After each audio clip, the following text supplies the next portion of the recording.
സാമാന്യം ഭംഗിയായി തന്നെ ജീവിക്കാനുള്ള ചുറ്റുപാടുകൾ എനിക്കുണ്ട്. ഒരിക്കലും ഒരു ജോലിയുടെ ചട്ടക്കൂട്ടിൽ ഒതുങ്ങിക്കഴിയാൻ എനിക്കാവില്ല. എന്റെ മനസ്സ് നിറയെ സംഗീതമാണ്. സംഗീതത്തിന്റെ ഉയരങ്ങളിലേക്ക് കടന്നു ചെല്ലുകയാണ് എന്റെ ജീവിത ലക്ഷ്യം. അതുകൊണ്ടാണോ ഈ പ്രായം വരെ വിവാഹം വേണ്ടെന്ന് വെച്ചത്? ഇതുവരെ വിവാഹമേ വേണ്ടെന്ന് വെച്ചിരുന്നത് സംഗീതത്തെ പോലെ തന്നെ ഞാൻ സ്നേഹിക്കുന്ന എന്റെ അനുജനെയും അനുജത്തിയും നോക്കാനായി. അവർ കാര്യപ്രാപ്തിയുള്ളവരായപ്പോ എന്നെ വിവാഹം കഴിക്കാൻ വന്നു. അങ്ങനെ ഞാൻ പെണ്ണ് കാണാൻ വന്നു. പെണ്ണിനെ കണ്ടപ്പോ തോന്നി കെട്ടിയാലെന്തെന്ന്. കെട്ടി.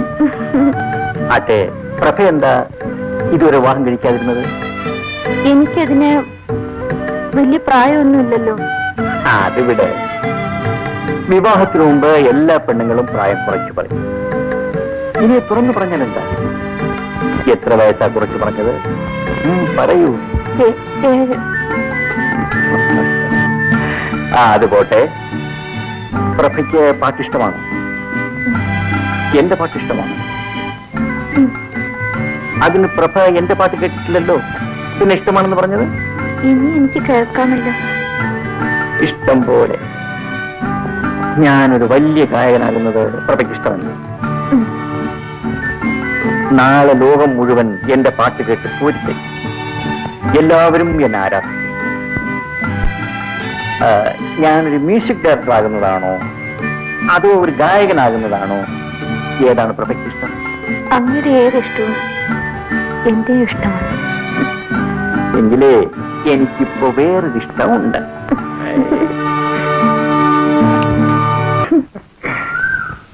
നമുക്ക് ഇവിടെ ഇരിക്കാം.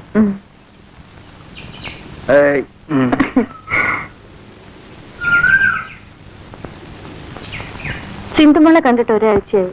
നാളെ നമുക്കൊന്ന് പോകാം. നിനക്ക് ഡ്യൂട്ടിക്ക് പോകണ്ടേ? സാരമില്ല, ഞാൻ അവധി എടുക്കാം. ശരി, രാവിലെ തന്നെ നമുക്ക് പുറപ്പെടാം. ശരി. അയ്യോ, ദേ എന്റെ ഹോസ്പിറ്റലിൽ ഒരു നഴ്സാ. ഞാനൊന്ന് കണ്ടിട്ട് വരാം.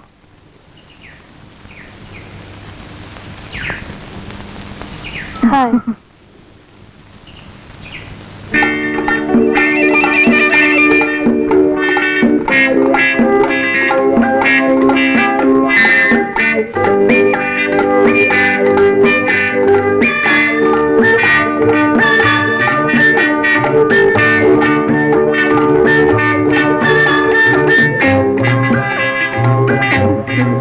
ഹണിമൂൺ ആഘോഷിക്കാൻ നന്നായിരിക്കല്ലേ? എന്തോടെ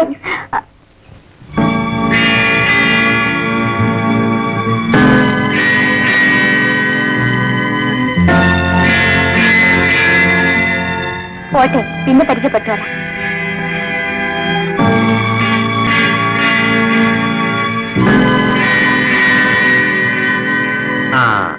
5:30 മണിക്കാ ഫസ്റ്റ് ബസ്. സിന്ധു മോളെ കാണാൻ നമുക്ക് ആ ബസ്സിൽ അങ്ങ് പോയേക്കാം. നമുക്കോ? ഒറ്റയ്ക്കങ്ങ് പോയേച്ചാ മതി. അതെന്താ പ്രഭേ, നീയല്ലേ അവളെ കാണണമെന്ന് പറഞ്ഞത്? കൂടെ വരാൻ വേറൊരുത്തി ഉണ്ടല്ലോ. ആ പാർക്ക് വെച്ച് കണ്ടില്ലേ? അവളെ വിളിച്ചോണ്ട് പോയാ മതി കൂട്ടിന്. അയ്യോ, അവൾ ആരാണെന്ന് പോലും എനിക്കറിയില്ല. ഞാൻ ആഹാ, അറിയായിരുന്നെങ്കിലും വിളിച്ചോണ്ട് പോയാനല്ലേ? അയ്യോ, എനിക്ക് വരുന്നുണ്ട് കഴിയോ. ഹോസ്പിറ്റലിലെ നേഴ്സ് നോക്കി നിൽക്കെ. എന്റെ കണ്ണിൽ ഉപയോഗിച്ച് ഇങ്ങനെയാണെങ്കിൽ ഞാനില്ലാത്തപ്പോ എന്തായിരിക്കും നിങ്ങളുടെ അവസ്ഥ? എന്റെ തലവിധി. പ്രഭേ, എന്റെ മനസ്സിൽ നിനക്കല്ലാതെ മറ്റൊരു പെണ്ണിനും സ്ഥാനമില്ല, ഒരിക്കലും ഉണ്ടായിരിക്കുമില്ല. പ്രഭേ, ദയവ് ചെയ്ത് നിന്നെ വിശ്വസിക്കും. ഈ ജീവിതകാലത്തിൽ ഒരിക്കലും ഞാൻ നിന്നോട് കള്ളം പറയൂ. മനസ്സുകൊണ്ട് പോലും നിന്നോടൊരു തെറ്റും ഞാൻ ചെയ്തിട്ടില്ല. എന്റെ മരിച്ചുപോയ അച്ഛനമ്മമാരാണ്. ഞാൻ എന്തൊക്കെ തെറ്റിദ്ധരിച്ച് പറഞ്ഞു പോയതാ. എന്നോട് ക്ഷമിക്കൂ. വരൂ.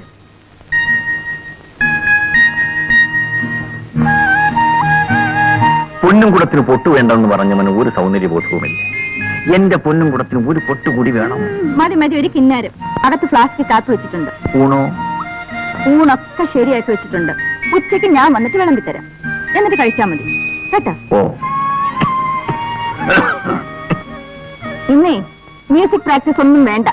ചുമച്ചുള്ള മരുന്ന് സമയത്തിന് കഴിച്ച് അടങ്ങി ഒതുങ്ങി ഇവിടെ ഇരുന്നാ മതി. മനസ്സിലായോ? ആയേ.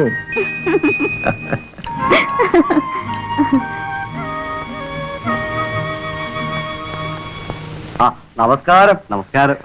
ഓ, വന്നാട്ടെ വന്നാട്ടെ, അങ്ങോട്ടിരുന്നാട്ടെ. ഞങ്ങള് ഈ പരിസരത്തൊക്കെ തന്നെ ഉള്ളവരാ, പരിചയപ്പെട്ടിട്ടില്ലെന്നേ ഉള്ളൂ, കേട്ടിട്ടുണ്ട്.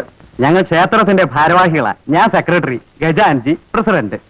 കേട്ട് കാണും. പാറേക്കാട്ട് ബാലകൃഷ്ണപിള്ള ഇല്ല, ഉത്സവ കമ്മിറ്റിയുടെ സ്ഥിരം പ്രസിഡന്റ് ഞാനാ. സംഭാവനയ്ക്കായിരിക്കും. ഏയ്, അതൊക്കെ പിന്നീട് എപ്പോഴെങ്കിലും ആകാവുന്നതല്ലേ ഉള്ളൂ.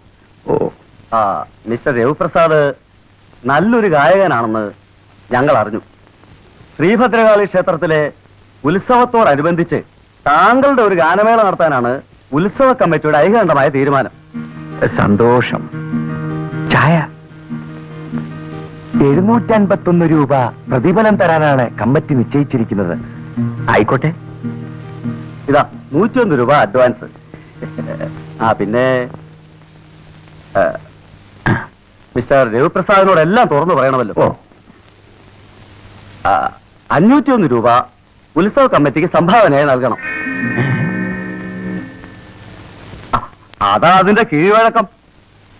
പിന്നെ ശ്രീഭദ്രകാളി ക്ഷേത്രത്തിൽ ഒരു പരിപാടി നടത്താൻ അവസരം കിട്ടുക എന്നൊരു മഹാഭാഗ്യമാ. യേശുദാസും ജയചന്ദ്രനും ഒക്കെ ഗാനമേള നടത്താനുള്ള സ്റ്റേജാ.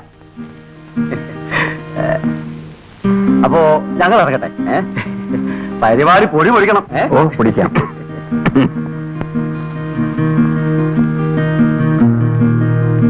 നിങ്ങൾ എന്തിനീ പരിപാടി നടത്താമെന്ന് ഏറ്റത്? അഡ്വാൻസ് അവർ തിരിച്ചു കൊടുക്കാൻ പാടില്ലായിരുന്നു. ഓട്ടെ പ്രഭേ, കയ്യിൽ നൽപ്പൻ ചിലവായാലും നല്ലൊരു സ്റ്റേജാ കിട്ടിയിരിക്കുന്നത്. നീ നോക്കിക്കോ, ഞാൻ ഒരു കലക്കം. ഇപ്പോഴേ തുടങ്ങിയല്ലോ ചുമ.